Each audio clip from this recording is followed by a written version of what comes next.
আচ্ছা না ব্যস্ত আচ্ছা বলছি সাহেব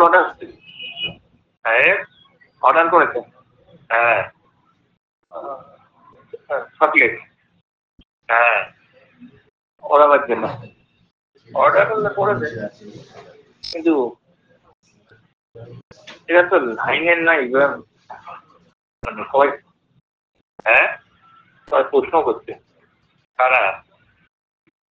যারা আছে আপনারা হ্যাঁ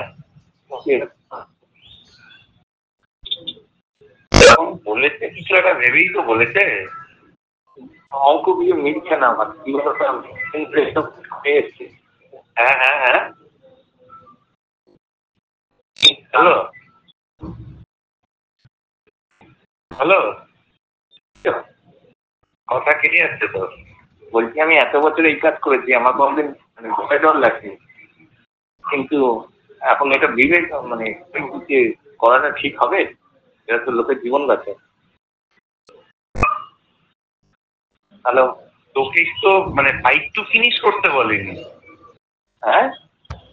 তোকে তো ফাইট টু ফিনিশ করতে বলেনি আর তুমি বলছো ছেলেরা মদ খেয়ে যায় ঠিক আছে এবার মা থেকে যদি কোনো একটা বেখাত কিছু হয়ে যায় সেটাও তো চিন্তার বিষয় না সেটা ওকে বল যে আমার এরকম মনে হচ্ছে কি করবো বাপ্পাদাকে পার্সোনালি জিজ্ঞাসা করেছিলাম হ্যাঁ বাপ্পাদা বলছে জানোয়ার হয়ে যায়নি এখন ব্যাপার আছে হ্যাঁ ওই ওই ওই মতো করেই কর দাদু বলছি এই যে নবান্ন মিটিং হয়নি ঠিক আছে তাতে ফেরত চলে আসছে থাকলে হ্যাঁ হ্যাঁ ভাবলে শাসক মাঠটা মেরেছে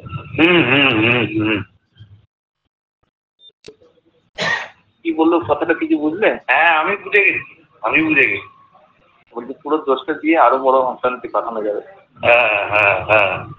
কিন্তু কলকাতার কাউকে নয় সব বাইরে আচ্ছা ঠিক আছে দেখছি ওরা তো এখনো ওখান থেকে প্রেস কনফারেন্স করছে আমরা টিভি দেখছি কন্টিনিউ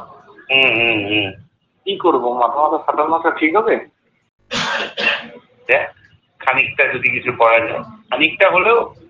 ওই ব্যাপারটা থাকবে যে ওরাই এটা করাবে দেখছি আরেকবার দেখা হলো নকশার কাছে যাচ্ছি আমি ধন্যবাদ